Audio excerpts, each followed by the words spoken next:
Halo movie lover, film kali ini mengambil waktu di masa setelah penaklukan Perancis atas Inggris atau dikenal dengan Perang Hastings.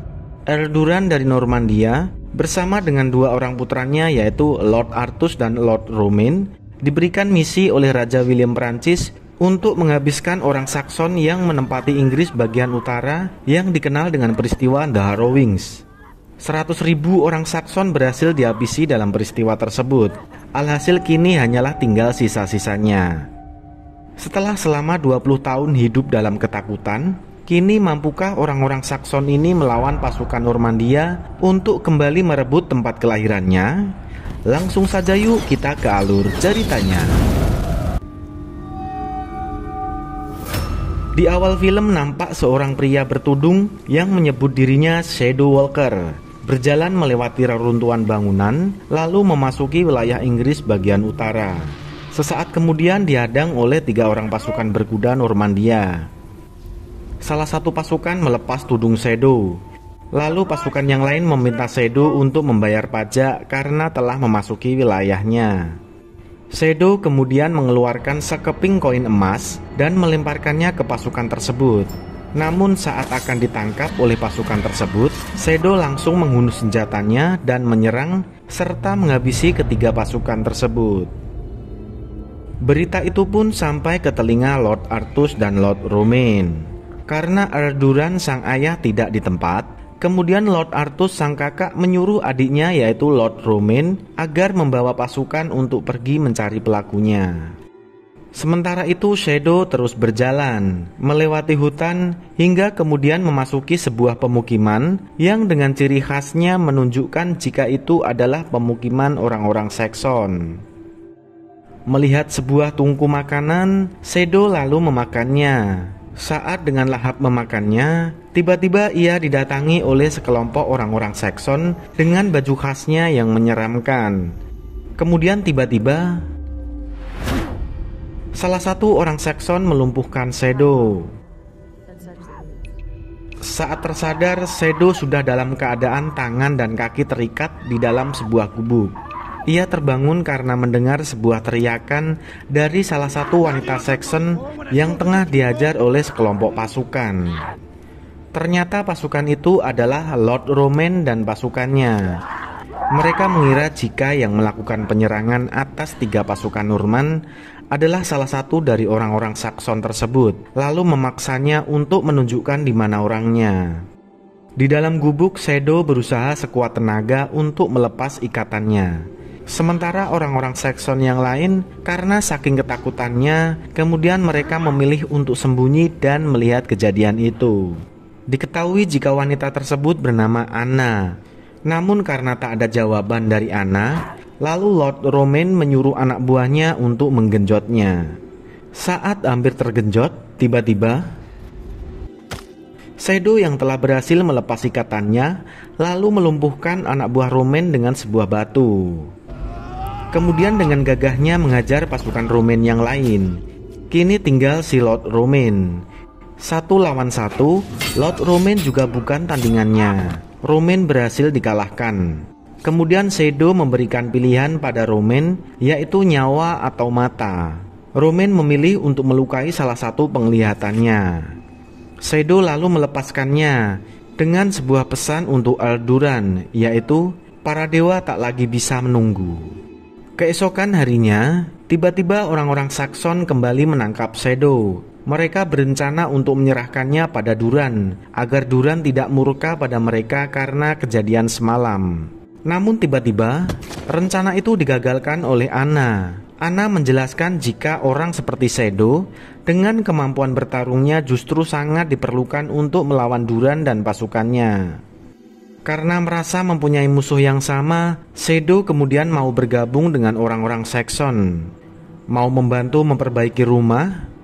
Sementara itu Anna juga mau merawat luka-lukanya. Mengingat Shadow yang dengan gagahnya menyelamatkan Anna dari pergenjotan, membuat angin-angin cinta pun mulai berhembus di hati Anna. Beberapa waktu kemudian, Earl Duran telah kembali dari Prancis. Lord Romain dan Lord Artus menyambutnya. Kemudian mereka beriringan menuju ruangan Earl Duran. Duran mengabarkan jika Raja William meminta setiap wilayah untuk mengirimkan 200 pasukan memperkuat Prancis menghadapi pemberontakan terbuka. Mengingat orang-orang Sakson di wilayahnya hanya tinggal sisa-sisa, Duran pun menyanggupinya.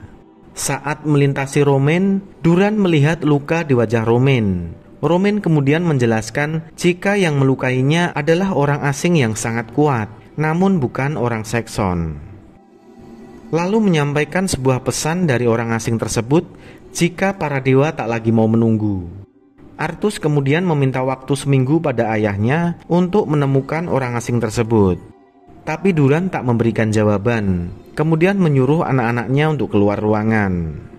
Seketika pesan itu mengingatkan Duran atas kejadian 20 tahun silam saat ia menumbangkan adiknya demi sebuah kekuasaan di wilayah Normandia. Earl Duran menikam sang adik dengan 2 buah pisau kembar.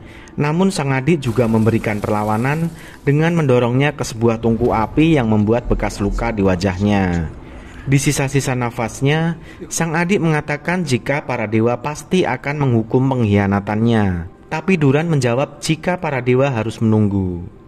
Duran kemudian membuang 2 buah pisau itu ke sembarang arah.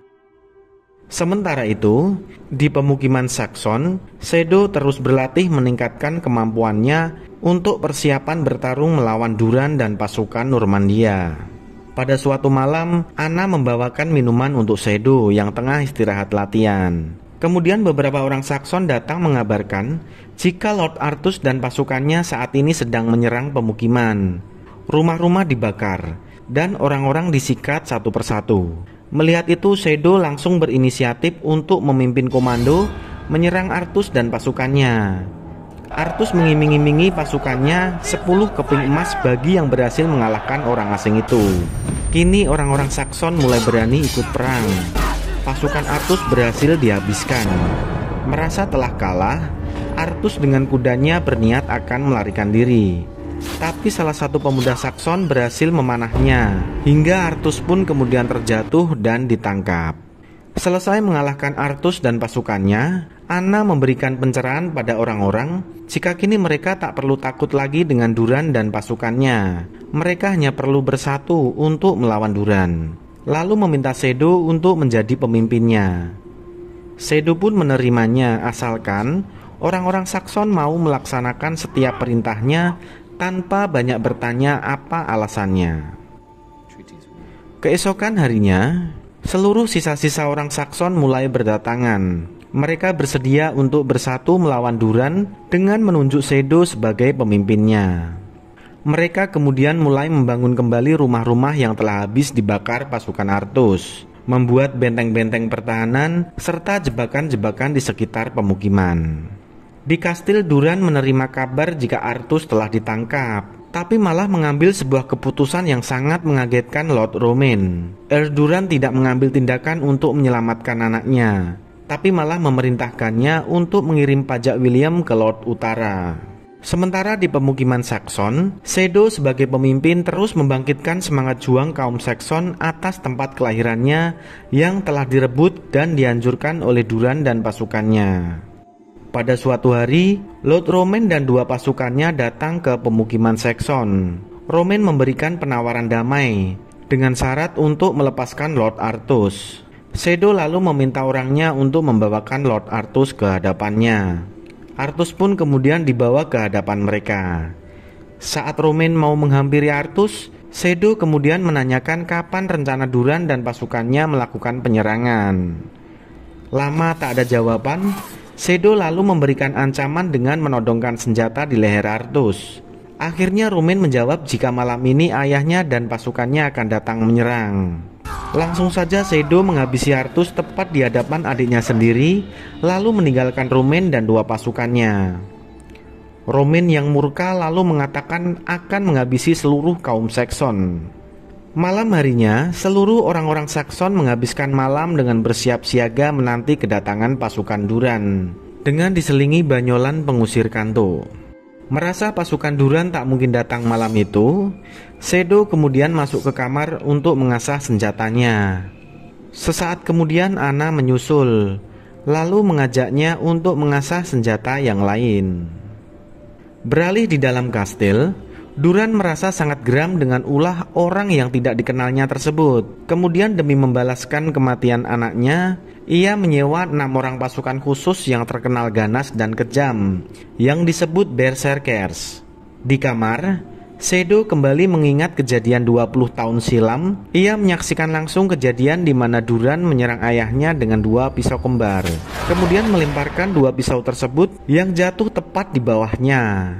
Sesaat kemudian Duran datang menemuinya, menampar, kemudian menjualnya sebagai budak. Hingga 20 tahun kemudian, ia kembali untuk membalaskan dendam atas ayahnya dan menyebut dirinya Shadow Walker. Sesaat kemudian, salah seorang Saxon mengabarkan jika pasukan Duran telah datang. Shadow lalu memerintahkan pasukan pemanah untuk mengikutinya. Sementara yang lainnya diperintahkan untuk tetap di pemukiman mempersiapkan jika ada serangan. Shadow dan pasukannya melihat Duran beserta pasukannya yang bersenjata lengkap mulai melepas 6 pasukan Berserkers. Pasukan ini dijuluki dengan pasukan kematian, bertubuh tinggi besar, tak punya rasa takut dan rasa sakit, serta membunuh segalanya yang hidup di depannya. 6 pasukan itu kemudian berlari ke arahnya. Shadow dan pasukannya kemudian mulai memanah mereka. 2 Berserkers berhasil terkena panahnya. 4 sisanya mulai mendekat. Shadow kemudian memerintahkan Anna dan lainnya untuk kembali ke pemukiman. Sementara ia kemudian berlari ke arah yang lain ke dalam hutan, memilih untuk menghadapi 4 Berserkers itu seorang diri di dalam hutan. Berserkers ketiga berhasil Shadow kalahkan. Mendengar teriakan Berserkers, Erduran dengan memakai baju perang lengkap kemudian memutuskan untuk ikut menyerang Shadow di dalam hutan. Sementara itu Anna juga berniat kembali untuk membantu Shadow, lalu menyuruh yang lainnya untuk tetap kembali ke pemukiman. Berserkers keempat berhasil dikalahkan Shadow dengan memanfaatkan jebakan yang telah dibuatnya. Lalu Berserkers kelima dan keenam pun berhasil dikalahkan. Sesaat kemudian Duran tiba di hadapan Shadow untuk mengajaknya duel 1 lawan 1. Erduran yang memakai baju perang lengkap berikut senjatanya terasa sulit untuk dikalahkan. Shadow akhirnya berhasil melumpuhkan kedua tangan Duran hingga Duran pun tak berdaya.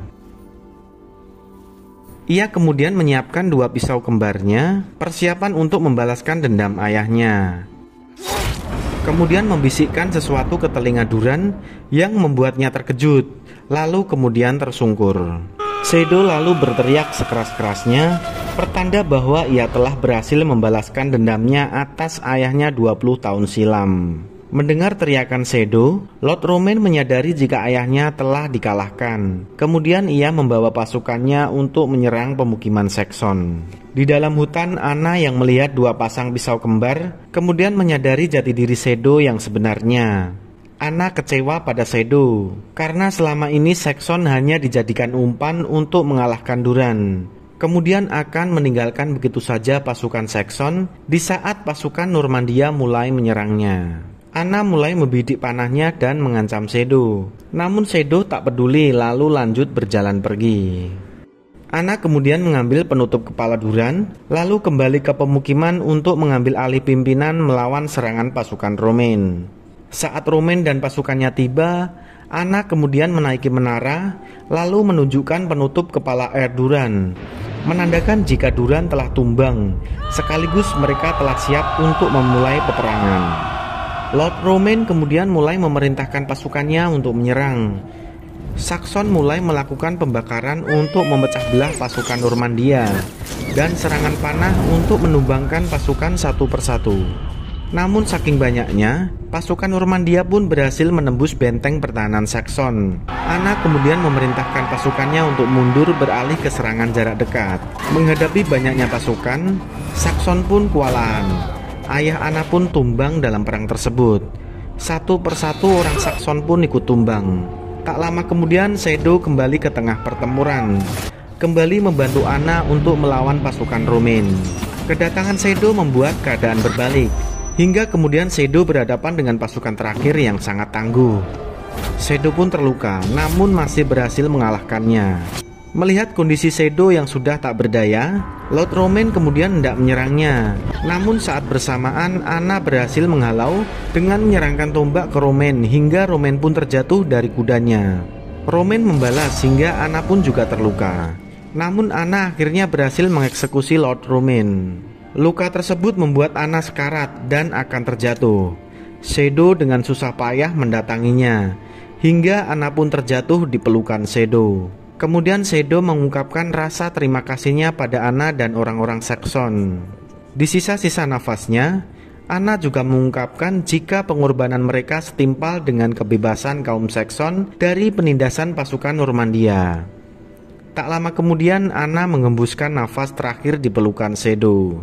Kemenangan itu selain memberikan rasa bebas atas dendamnya, namun juga membuat duka yang sangat mendalam di hati Shadow karena kehilangan orang yang sangat ia cintai. Film diakhiri dengan upacara kremasi Anna. Berikut senjata andalannya. Anna dianggap sebagai pahlawan bagi kaum Saxon dalam perjuangan merebut kembali tanah kelahirannya. Sementara Shadow hanya melihat dari kejauhan, kemudian memakai tudungnya, lalu kembali berkelana. Terima kasih sudah menyaksikan Movie One. Pastikan untuk klik like, subscribe, dan loncengnya ya kawan. See you next movie.